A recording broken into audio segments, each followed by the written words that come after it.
Ndatodzoka nhasi ndakachaja manje muri yeZimbabwe kana uchinge watondiona kudai so handina basa nekuti vamadhara vakurakura kungosumudza ZANU-PF nenzeve nechirovera pasi kuti bwa kana kuti wasvika panapo izotondedzera kuti pasi neZANU, pasi nezvigananda, pasi nevanhu vanonyebedzera kudzungaira, pasi nevanhu vanenge vachida kufunga kuti vari kushandisa pfungwa kupfuura vanhu vese. Tanga nekulike this video right now kuitira kuti ZANU-PF yacho iboikane. Nyaya iri panapa yakaipa ende nyaya iri panapa yakakora muto kukola iko zvinezvi. To be very honest, I'm very disappointed nezvinhu zvandiri kuona because it seems like these people are lacking integrity, especially this so-called president. Amen, kana kuti ma-president whatever. Amen, munodedzana muchiti chii kokoko. Integrity ndiri kuona iri kuleka. Nezuro panapa vakabuda vachitaura kuti zvoni pasi nezvigananda. Ende tikatarisa profile picture ndikina anenge achingopostwa stories and whatever zvachivhayo akatobuda achiconfirma kuti chigananda simply means iye ndiye akatozviaccepta kuti chigananda. But today I'm very disappointed nenyaya iriko yaitika endaona inge ichitika kufuneral kwa Sydney Gata. Chivhayo anga ariko aenda na president Emmerson Mnangagwa. I don't even know kuti zvafamba sei, kuti vanenge vatofonderana kuti Chivhayo takumboenda kwa Gata uya here kana kuti ameno kuti vari kunyatsoita zvekunyatsoita sei. Because pari kundinetsa kuti why is it vari kufamba vese naChivhayo kuvari kuenda ukama wacho uri papi uri pai wokuti vanofamba vese vachienda naChivhayo. Itype ipi iri kuitika iyo? That's why people were complaining vachiti musavoswera muchiudzwa nyaya dzekunyeba muchinzi ataura kuti zvigananda because iye ndiye chibaba chacho. Zvakuita kubudisa kapicture so.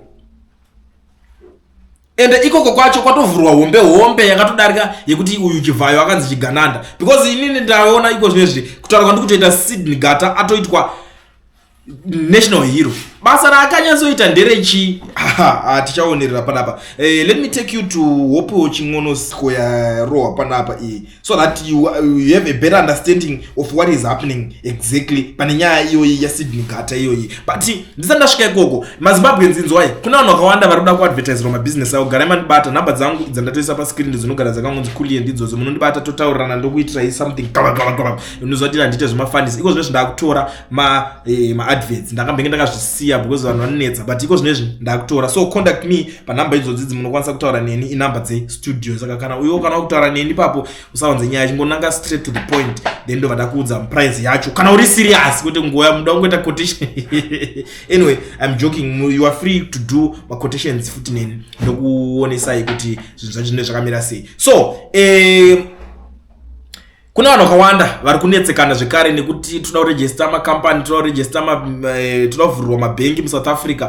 Munhu anozviita izvo zvanonzi Owen ane nhamba dzandaisa pascreen apo. Contact him on the numbers that are showing on the screen. Anokuvhurira FNB business account, company registration, usina work permit kana kuti start permit. Chinongodiwa ivalid passport. Saka usaswera uchivhairirwa uchiudzwa kunzi zvebhengi nawamwe hey hauna bhengi Owen anozviita ndokubasa kwake icho akachimaster.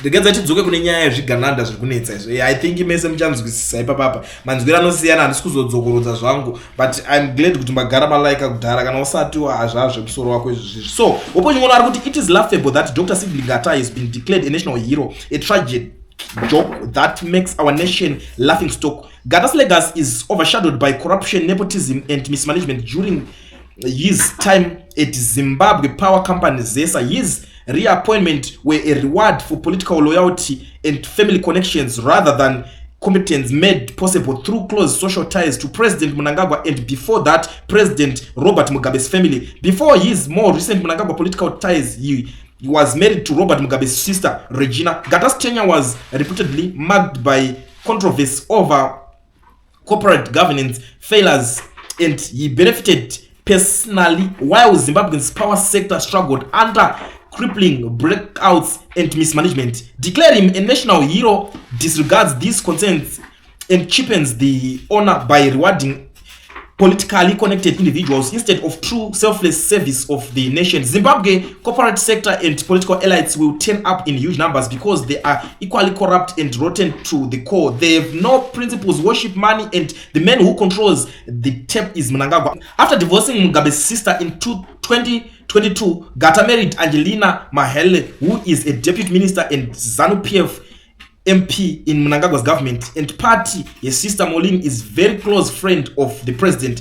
Multiple parliamentary portfolio committee reports from the 2000s highlighted government failures under Gata's leadership at ZESA. He was once fired under the GNU for mismanagement. This is on record. His reappointment, despite past failures, was criticized by energy experts and civil society groups as blatant cronyism. His family links to both Mugabe and Mnangagwa are a matter of fact, not speculation. Allegations of misuse of company resources and overreaches of authority as executive chairman are documented in both, despite men who kept the lights on for the powerful while the nation sat in darkness.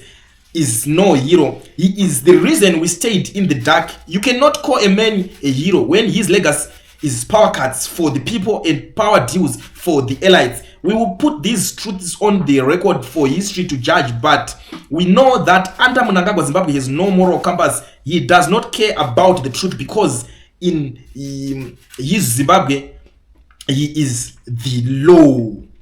Muzimbabwe iye ndiye mutemo wacho. Kana pana ataurwa wamanzwa, kana pana wamuri kufungidzira kuti pamwe ndiye ataurwa, ndiye ndiye iye anikari ndiye mutemo wacho. So ndonyari kutaurika panapa muri yeZimbabwe, gata uyo ane ukama nana Mnangagwa nana Mugabe political ma connections acho hobo in Zimbabwe manje zvakutochikisa. Ndopo unoona kuti iwo unosvika ipapo uchiti alright uyu ndi chairman wekuzesa wobva wati inini ndiri minister of energy ndakuda kumudzinga basa wobva dzinga uchingopedza kumudzinga basa wobva wazodzinga oshauri kuti zvakufamba sei. Atichataure mazita but zvinenge zvakamboitika ende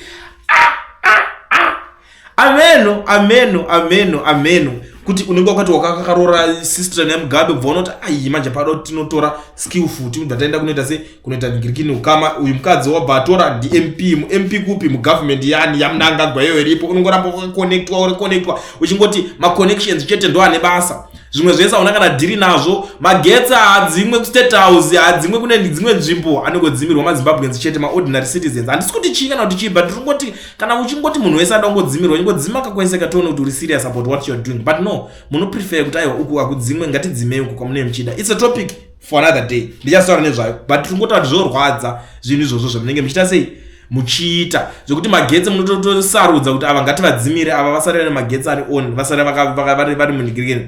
But nyaya yekuti munhu iye azonzi aitwa national hero ndori kupopotwa. Hatikwanise kuti munhu iye aite gamba. Aiwaka roita gamba pachigamba rekudzima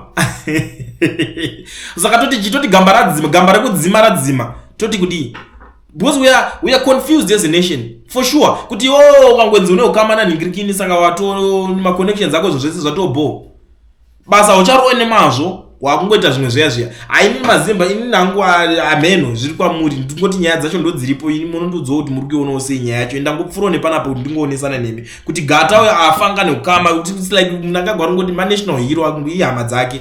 Because chinonzi national hero chii ugamba hwekunzi tikumita mugamba wekuti aishanda kumagetsi kana kuti ugamba hwekuti because inini kuziva kwantoita zvo zvemuZimbabwe vanhu vese vanonzi national hero vava unotora national hero zvezvo unodeclare national hero kunzi wakabva kuhondo ndozvetaitoziva isu. Zvimwe zvese zvatisi kuzoti vari kushandisa chii kana kuti vari kushandisa criteria ipi kuti vati munhu takuda kumutora kuti timuti uyu ndiye national hero. Unongonzwa kunzi ningi aitwa hero ningi aitwa national hero wozotarisa ma connections vanhu vaya kuti vanenge vachidya vese.